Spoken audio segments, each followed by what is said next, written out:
This is the Great Dismal Swamp. Hundreds of years ago, this sprawling wetland about the size of Delaware stretched down the east coast. The swamp was brimming with snakes and bears and mosquitoes so thick you couldn't see a few feet in front of you. Yet hidden inside was a refuge to tens of thousands of Black people called Maroons who escaped the bonds of slavery, some living free for generations. Maroons didn't just run away or survive in the swamp. They grew into a state-sized stronghold against chattel slavery that lasted more than 250 years in the middle of the South. I'm Harini Butt. Welcome to the heart of Black American resistance, the Great Dismal Swamp.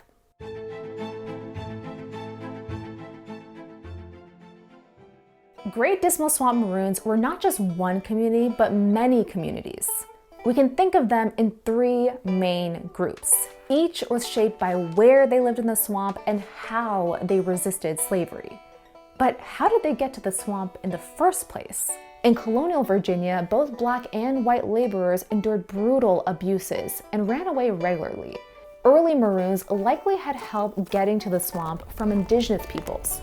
Many Algonquin-speaking tribes and others had lived along the swamp's coast for thousands of years and were now being driven off their land. But the first major evidence of Great Dismal Marronage came in 1730. Known as the Chesapeake Rebellion, it was set off by a rumor that King George II granted freedom to baptized enslaved people. When they were denied their freedom, several hundred enslaved people led a revolt that was ultimately suppressed by local authorities.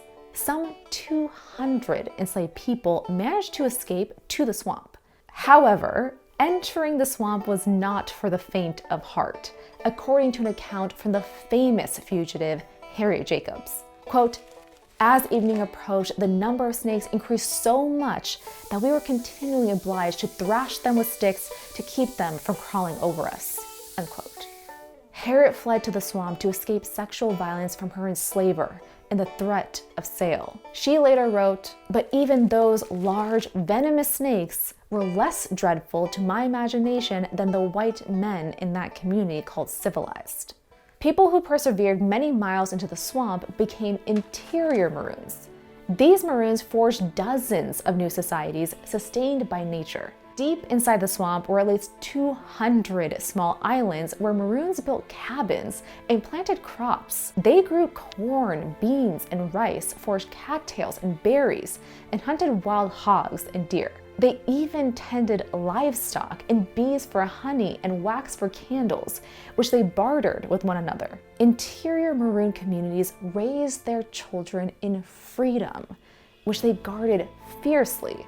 They lived in secrecy and were known to carefully monitor surrounding areas and vet new members. For several generations, these communities thrived through cooperation with each other and with nature. The fact that Maroons were self-sufficient contradicted the false narrative that enslaved people couldn't take care of themselves and, in fact, were content at being enslaved for their own good. So perhaps it's not surprising that the slave-owning society found Maroons' existence terrifying. One fearful Virginia landowner, William Byrd II, tried to breach the swamp. His men barely reached 1.5 miles a day, reportedly getting mired in the bog, unable to penetrate the tall reeds and thorny brush. After 8 days, they ran out of supplies and abandoned their attempt. Byrd warned colonial authorities that if no action was taken, the Great Dismal Swamp Maroons could become a powerful force threatening the surrounding region. Interior Maroons had escaped beyond American society's reach. Other Maroons, however, carved out a free life for themselves right under society's nose. The second and most common group of Great Dismal Maroons were Fringe Maroons. These Maroons were people who had fled slavery but lived on the outer edges or fringes of the swamp, often to stay close to family members who remained enslaved. In one case, a mother and her 2 children became Maroons while her husband stayed behind in a labor camp to support them. There are many cases like this. But escape attempts also came with extreme risks.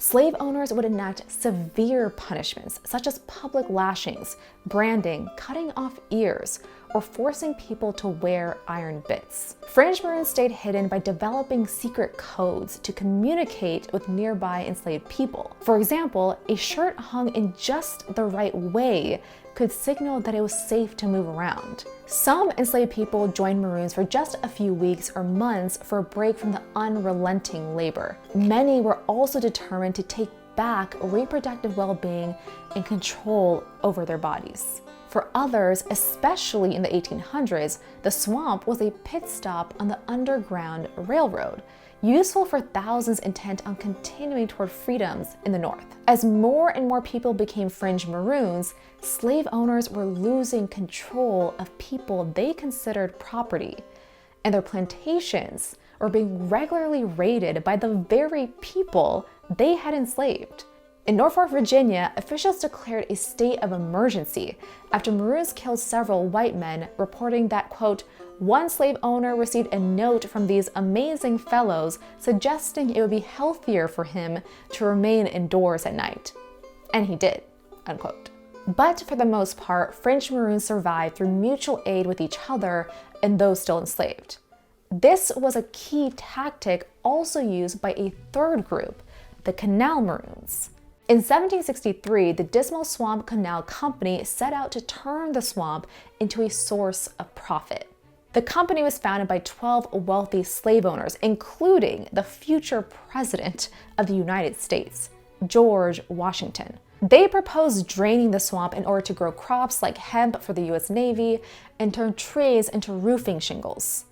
To move these products, the shareholders envisioned a canal that cut through the swamp and connected the Chesapeake Bay to the Albemarle Sound. The canal was completed in 1805, built by the hard work of enslaved people, many of whom encountered Maroons or escaped themselves. Enslaved laborers, or so-called shingle getters, often subcontracted their work to Canal Maroons in exchange for goods from the outside world and rest. This meant that an enslaved shingle getter would show up with 2 to 3 times their expected quota in shingles and wood staves.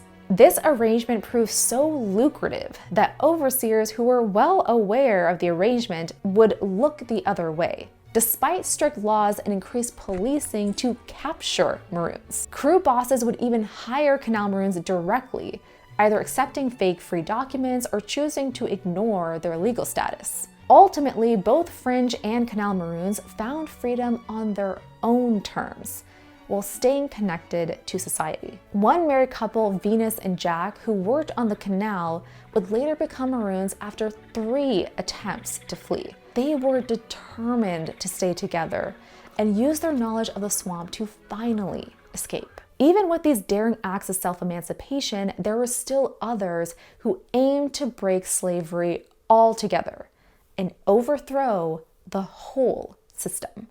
Since the beginning of American slavery, enslaved people have staged more than 250 slave rebellions. The Great Dismal Swamp empowered several wide-scale rebellions, most famously the Easter Conspiracy of 1802. Set for June 10th, the plan was to kill as many white slave owners as needed to secure their freedom and, quote, rest assured that our tyrants shall soon be taught lessons by our resentment that humility has never taught them, unquote. By May, the plans had spread too widely and many conspirators were discovered. Dozens of people were captured and dozens more were killed or deported from the country. Tom Copper, an infamous general of the conspiracy and a Maroon, was arrested in Elizabeth City. In an incredible act of loyalty, 6 black men arrived on horseback and broke Copper out of jail. 4 of the men were captured, but 2 men escaped, including Copper, who never appeared in the record again. Maroons who dared to rebel acted not just for themselves, but for all enslaved people still trapped in bondage. Those who survived likely retreated back to the swamp, where they may have remained until the Civil War. Archaeological records show remains of Maroon communities in the swamp up to roughly 1865. suggesting that most Maroons left the swamp when the war ended. Maroons rejoined society, including an elder Maroon at least 80 years old, according to one report, quote, whose locks were as white as the driven snow, unquote. He said, now that I have lived to see the freedom of my race and to know that I am a free man, I am ready to quit this world and go up yonder. Maroons have existed everywhere racial chattel slavery has existed in the world, and are especially known in places like Jamaica, Suriname, Brazil, and Haiti. For the Great Dismal Swamp Maroons, experts have only recently uncovered more of their history, partly because of the Maroons' own secrecy, and partly due to the challenges of examining a historical record, often written by the ruling class. Above all, Maroons wanted to be free.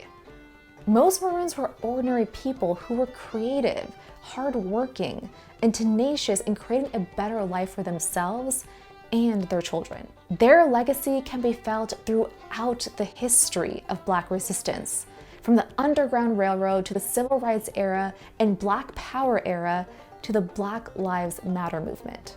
In any time and place, wherever you find shackles of injustice, there are people creating their own keys. Before you go, I need to talk about PBS. Congress recently eliminated funding to the Corporation for Public Broadcasting, which funds public television and radio stations across the United States. Many of these stations are PBS members, and while PBS itself is not entirely dependent on federal funds, these cuts will significantly impact the system. Local stations need direct support now more than ever, especially smaller stations who are facing the very real threat of closure. If you want to support PBS's mission, follow the link in the description or scan the QR code on screen to donate to your local station. Any amount goes a long way. Thank you.